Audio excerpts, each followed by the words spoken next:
and everybody from all around the world who's been with us today live, watching us. You've seen 3 sessions already, the inaugural session, our discussion with Ehero Letawara, and of course, after that discussion, and you've heard Gillian Jackson speaking on autonomous ships and risk assessment. Now we have another very strong personality, uh, a lot of experience in Gordon Meadow. Gordon is with us. Thank you, Gordon, for being with us. He's the CEO and founder of SeaBot XR UK. Before we ask Gordon to say something, and we would like to let everybody know Gordon's exact skill and his experience and the industry specific knowledge, just amazing knowledge that he's going to bring to us today. So can we have the introduction of Gordon, please?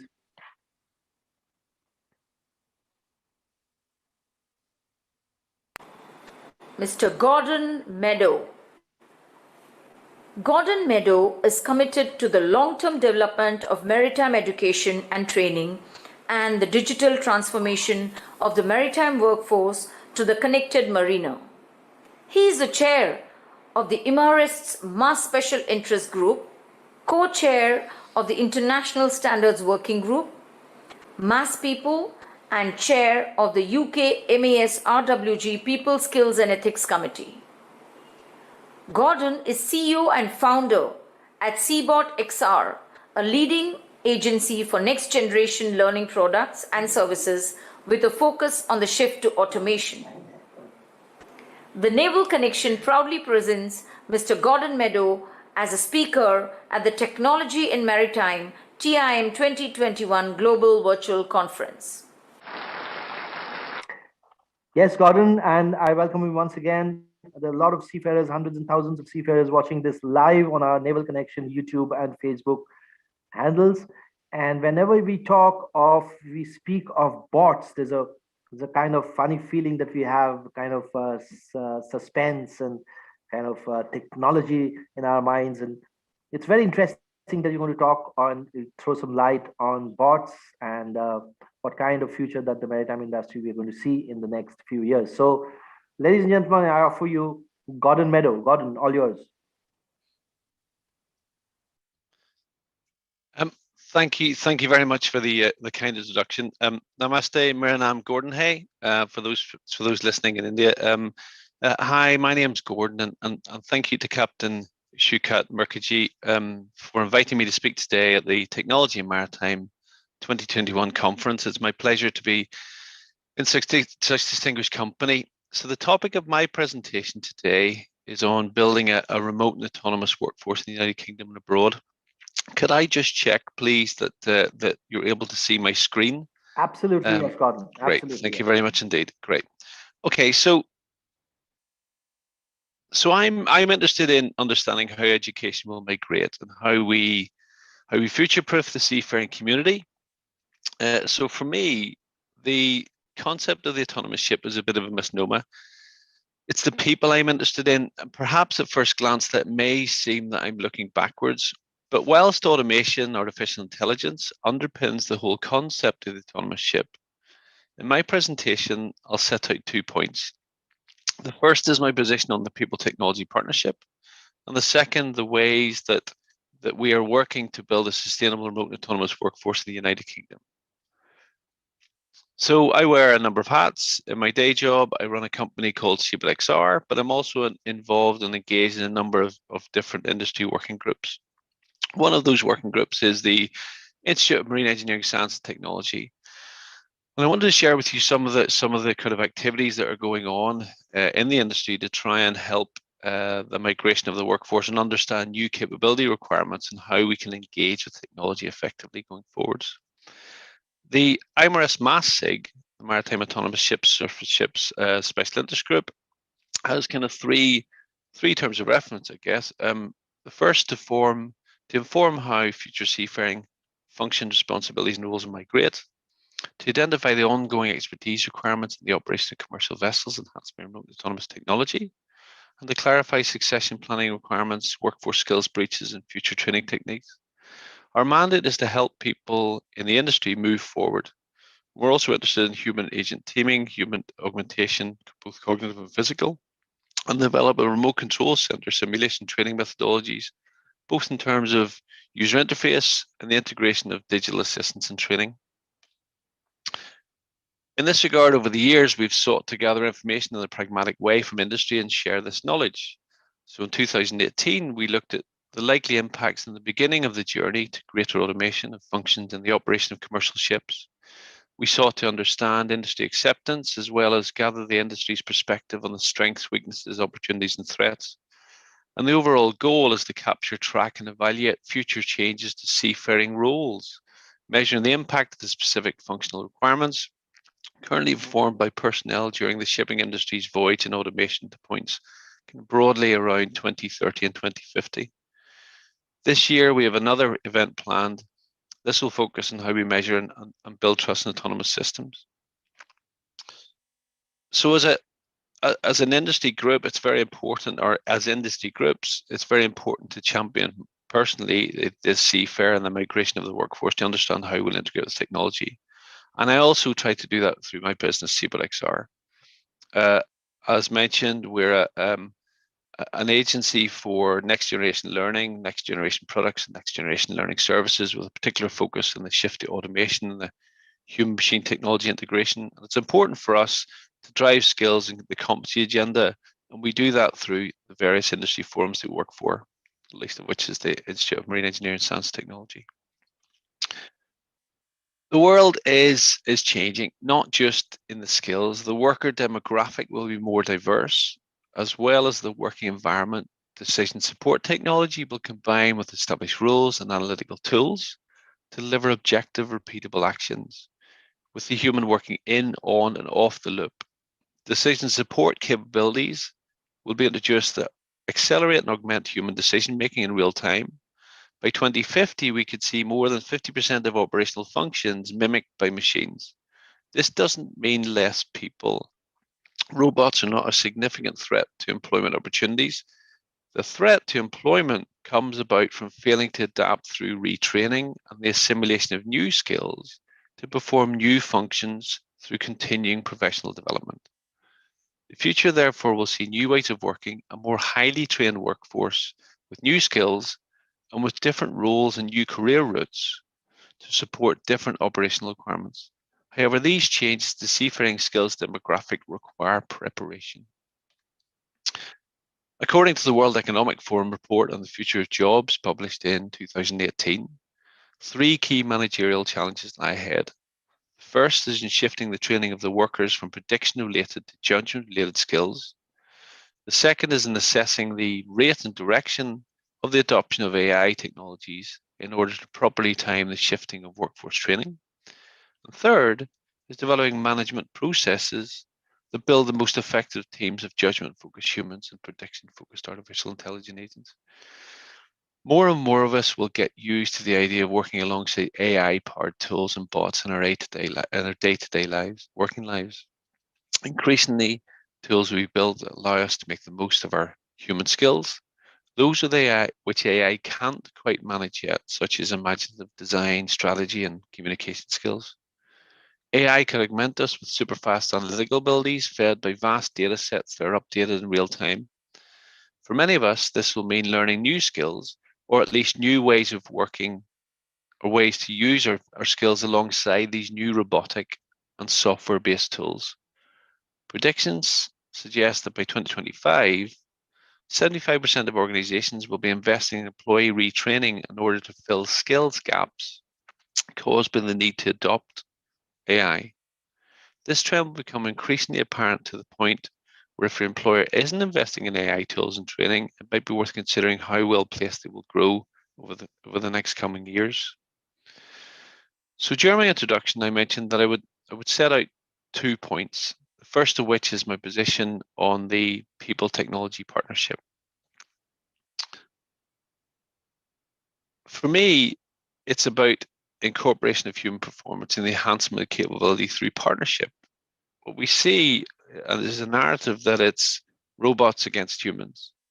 Actually, I see it as a partnership, and actually working with machines not for them. Which brings us to the idea of IA versus AI, intelligent application versus artificial intelligence. And so what's the difference? Intelligent applications focus is the assistive roles with emphasis to enhancing human intelligence rather than replacing it. You may also hear it referred to as intelligent application, assistive intelligence, marine augmented intelligence, or even cognitive augmentation. But the technology focuses on the effective use of information technology, and augmenting human intelligence. The systems work to enhance human intelligence and improve human decision-making functions in some way, creating the superhuman. IA was designed as a result of fears and concerns about AI as a whole. As AI has evolved and become more robust, there is a concern that AI technology may impact human life negatively.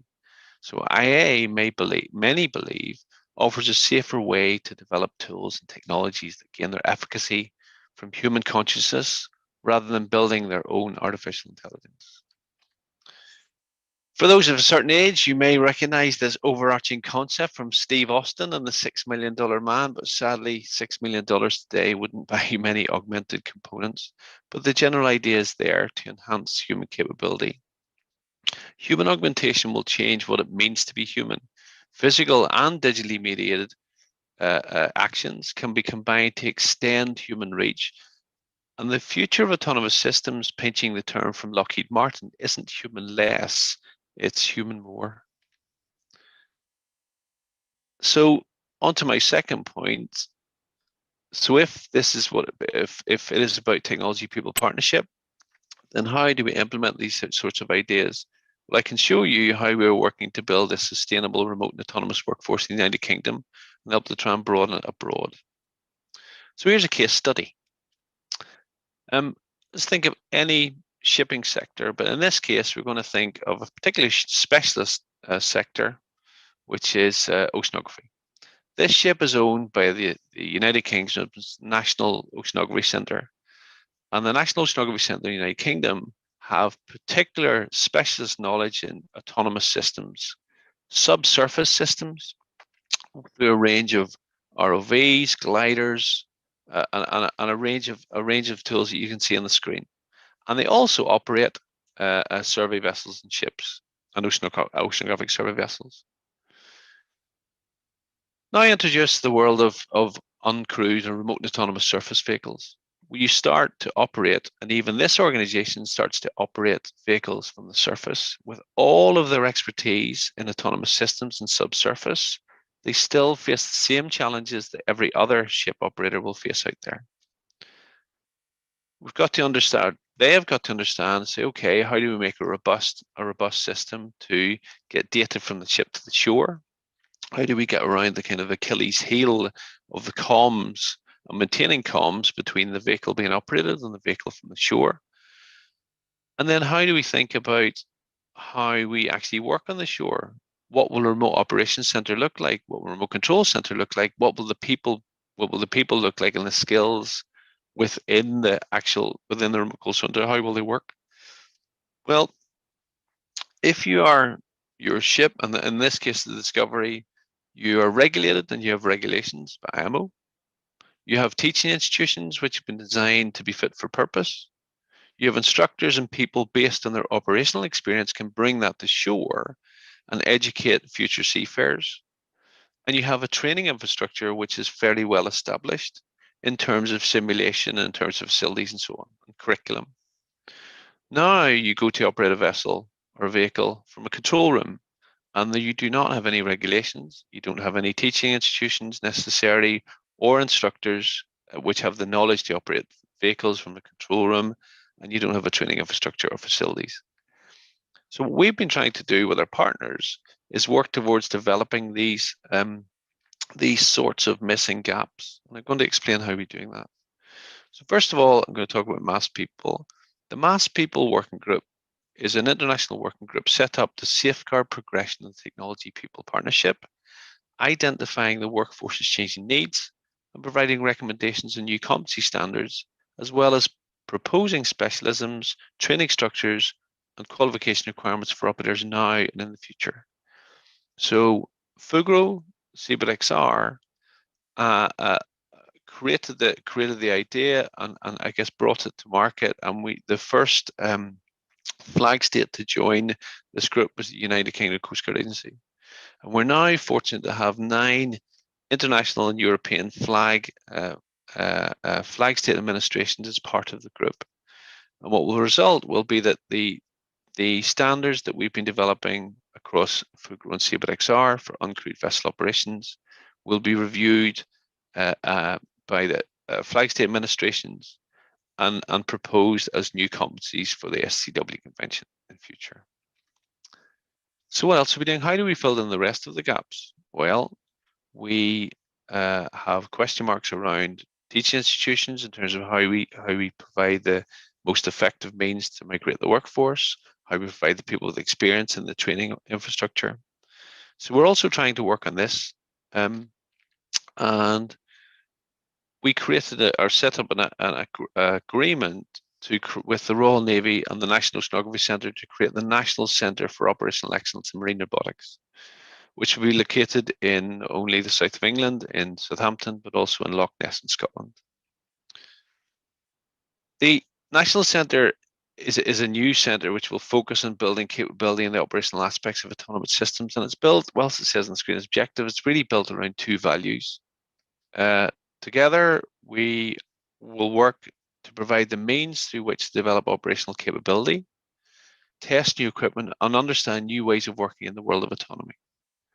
And the second value or objective is to provide the education and training to match new operational needs to help the workforce migrate and provide next generation career training for these new and emerging roles in the operation of uncrewed systems.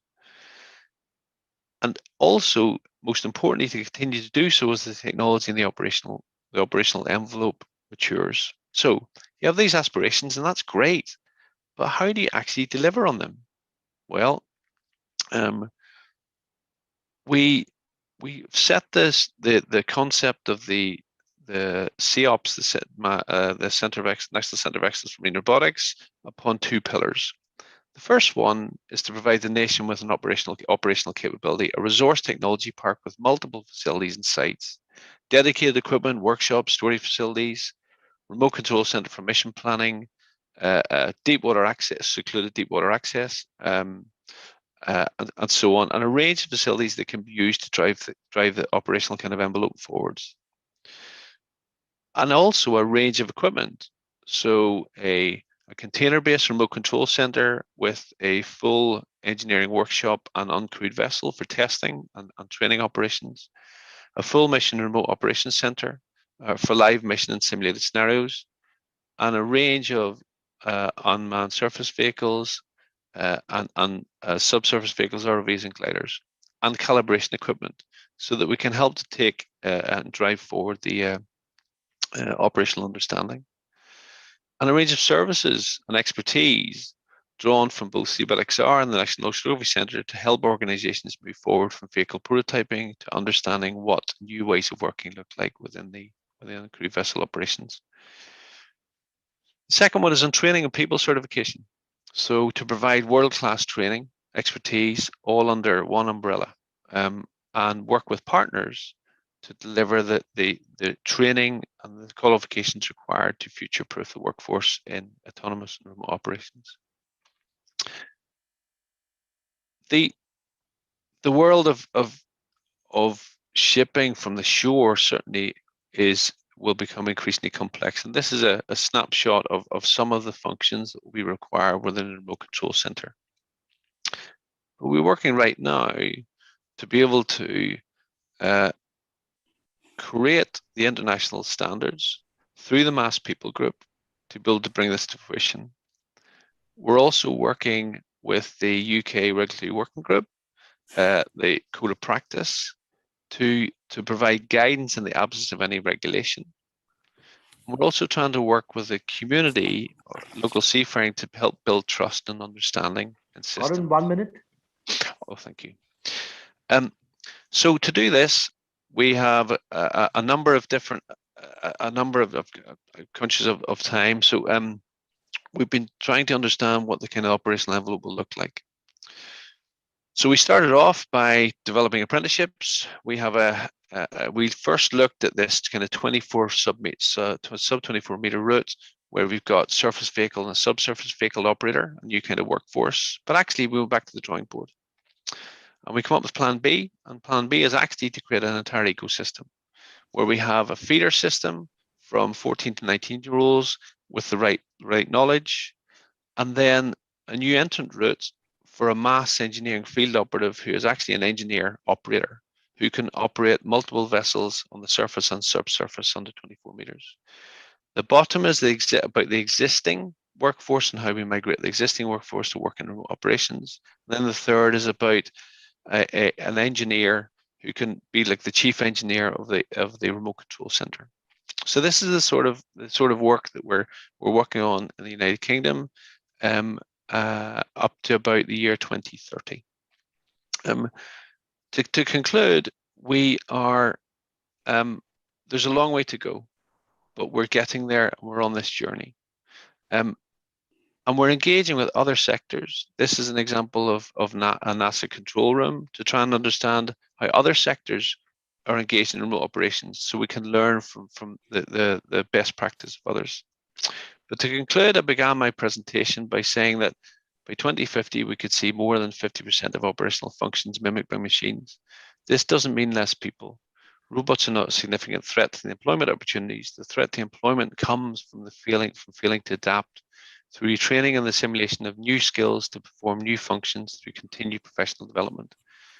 And these are the number of roles that will exist in the future. Some roles may change, some roles may disappear, but there are roles coming. Thank you very much indeed.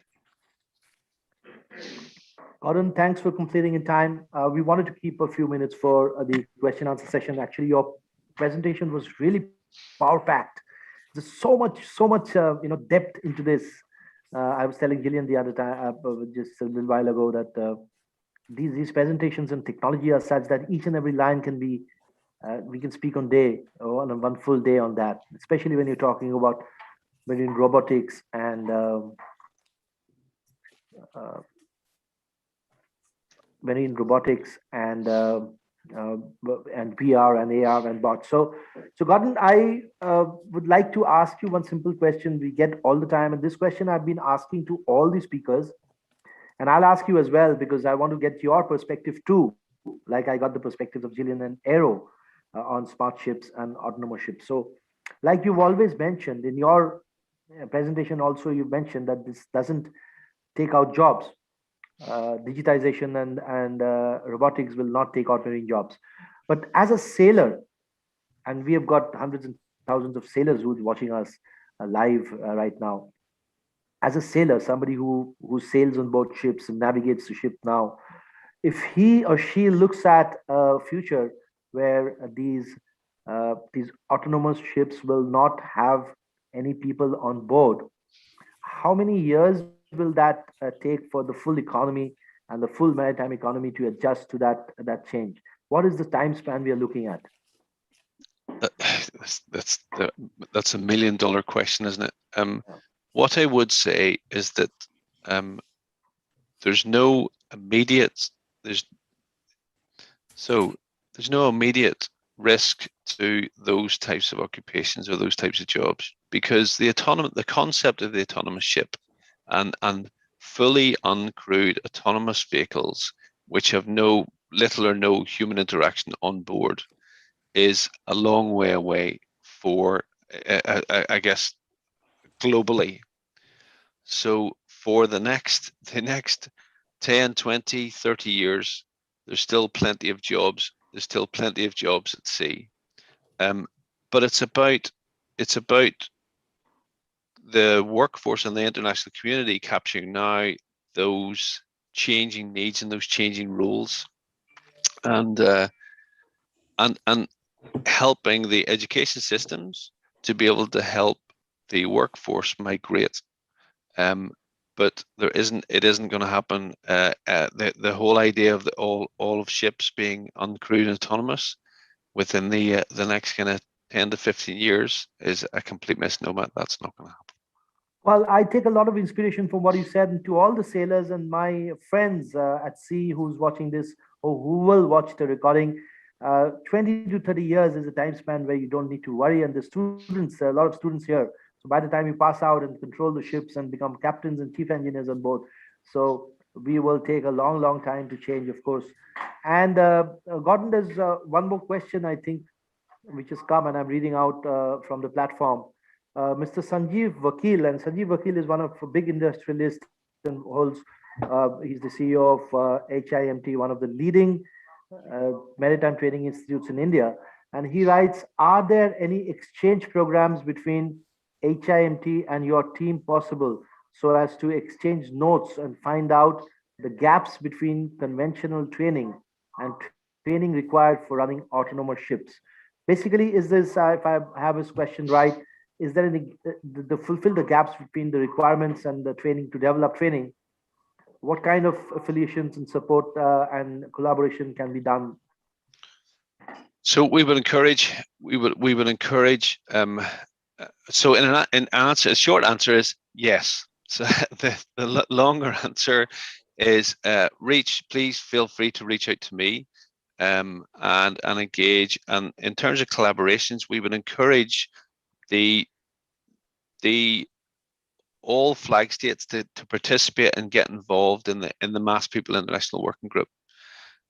So if you would like to engage with Mass People, then please encourage your flag state to kind of get in contact with myself or Ross McFarland, who's chair of the Mass People Group, and we can tell you more about it, about how we're trying to kind of create and standardize international regulations, and also provide the gap between current training and future training. So please, by all means, reach out. Fantastic. So one of the main objectives of TIM and all our events and activations is to help people bond, not just network, but be of value to each other, because in Gordon, we are doing a lot of stuff in India as well. India is a huge hub for maritime technology as such, which is in maritime as well as in the other industries. And stalwarts such as you, big organizations who are working at the international level, can look at Indian companies to collaborate, and I'm sure it'll be a win-win situation for everybody. So right, so Gordon, like I said, I hate to end valuable discussions and interesting discussions, but we are running back-to-back schedule. We have Anne Till coming up, and Anne is also a pioneer in remote vessels, and she already has these remote vessels in the water. So it's a lot to do with what you just now said, that we already do have things in the water, but the jobs are still there. So with that in view, and Gordon, I would like to thank you for your energy which you brought into the program, for your value that you added to the TIM program. And I'm sure people who've heard you right now, and we're going to release a souvenir where after the event, where we are going to put the recording of your speech also. And it's an immense value that you added to the program. One more, I think, yeah, Sanjeev Vakil has come back and says, thank you for the answer. Could you kindly share the email ID? Okay, so we will take this offline, and then I will share your email ID so you can get into collaborations and partnerships, and probably make the industry much better in terms of adding value by making new trainings for the future maritime industry, where bots will rule the ships, yet seafarers will not be obsolete. So Gordon, thank you again, and for your time, and have a good day. Stay safe, stay healthy. From all of us at Team 21,